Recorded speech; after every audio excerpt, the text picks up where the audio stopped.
ಶುಭೋದಯ, ನಮಸ್ಕಾರ, welcome to Yoyo Kannada. ಬನ್ನಿ ಈಗ ನೋಡೋಣ ಈ ದಿನದ ವೆದರ್ ರಿಪೋರ್ಟ್. ಇಂದು ರಾಜ್ಯದ ಬಹುತೇಕ ಭಾಗಗಳಲ್ಲಿ ಮಳೆಯ ಸಾಧ್ಯತೆ ಇಲ್ಲವಾಗಿದ್ದು ಒಣ ಹವೆ ಮುಂದುವರಿಯಲಿದೆ ಎಂದು ಹವಾಮಾನ ಇಲಾಖೆ ತಿಳಿಸಿದೆ. ಕರಾವಳಿ, ಉತ್ತರ ಒಳನಾಡು ಮತ್ತು ದಕ್ಷಿಣ ಒಳನಾಡಿನ ಎಲ್ಲಾ ಜಿಲ್ಲೆಗಳಲ್ಲಿ ಹವಾಮಾನವು ಶುಷ್ಕವಾಗಿ ಇರಲಿದ್ದು ಯಾವುದೇ ಮಳೆಯ ಮುನ್ಸೂಚನೆ ಇಲ್ಲ ಎನ್ನುವ ವರದಿಯಾಗಿದೆ. ಇನ್ನು ಮಳೆ ಸೂಚನೆ ಇಲ್ಲದಿದ್ದರೂ ಸಹ ರಾಜ್ಯದ ಹಲವು ಜಿಲ್ಲೆಗಳಲ್ಲಿ ತೀವ್ರವಾದ ಚಳಿ ಮತ್ತು ಮುಂಜಾನೆ ದಟ್ಟವಾದ ಮಂಜು ಕವಿಯುವ ಸಾಧ್ಯತೆಗಳಿವೆ. ವಿಶೇಷವಾಗಿ ಚಿಕ್ಕಬಳ್ಳಾಪುರ ಮತ್ತು ಬೆಂಗಳೂರು ಗ್ರಾಮಾಂತರ ಭಾಗಗಳಲ್ಲಿ ಕನಿಷ್ಠ ತಾಪಮಾನವು ಗಣನೀಯವಾಗಿ ಕುಸಿಯಲಿದೆ.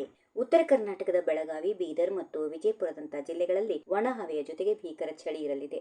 ಅಷ್ಟೇ ಅಲ್ಲದೆ ಬೆಳಗಾವಿ, ಬೀದರ್, ಬಾಗಲಕೋಟೆ, ರಾಯಚೂರಿನಲ್ಲಿ ಶೀತ ಗಾಳಿಯ ಎಚ್ಚರಿಕೆಯನ್ನು ನೀಡಲಾಗಿದೆ. ಬಾಗಲಕೋಟೆ, ಬೀದರ್, ಧಾರವಾಡ, ಗದಗ, ಹಾವೇರಿ, ಕೊಪ್ಪಳ, ರಾಯಚೂರು, ವಿಜಯಪುರ, ಯಾದಗಿರಿ, ಚಿತ್ರದುರ್ಗ, ದಾವಣಗೆರೆ, ಕೋಲಾರ, ಮಂಡ್ಯ, ರಾಮನಗರ, ಶಿವಮೊಗ್ಗದಲ್ಲಿ ಒಣ ಹವೆ ಇರಲಿದೆ. ಬೆಂಗಳೂರಲ್ಲಿ ಗರಿಷ್ಠ ತಾಪಮಾನ ಸುಮಾರು 27 ಡಿಗ್ರಿ ಸೆಲ್ಸಿಯಸ್ ಇಂದ 29 ಡಿಗ್ರಿ ಸೆಲ್ಸಿಯಸ್, ಕನಿಷ್ಠ ತಾಪಮಾನ 16 ಡಿಗ್ರಿ ಸೆಲ್ಸಿಯಸ್ ಇಂದ 17 ಡಿಗ್ರಿ ಸೆಲ್ಸಿಯಸ್ ನಡುವೆ ಇರಲಿದೆ. ಅದೇ ರೀತಿ ಉತ್ತರ ಕರ್ನಾಟಕದ ಭಾಗವಾದ ಕಲಬುರಗಿಯಲ್ಲಿ ಗರಿಷ್ಠ 31 ಡಿಗ್ರಿ ಸೆಲ್ಸಿಯಸ್, ಬೆಳಗಾವಿಯಲ್ಲಿ ಕನಿಷ್ಠ 18 ಡಿಗ್ರಿ ಸೆಲ್ಸಿಯಸ್ ತಾಪಮಾನ ದಾಖಲಾಗುವ ಸಾಧ್ಯತೆಗಳು ಇವೆ.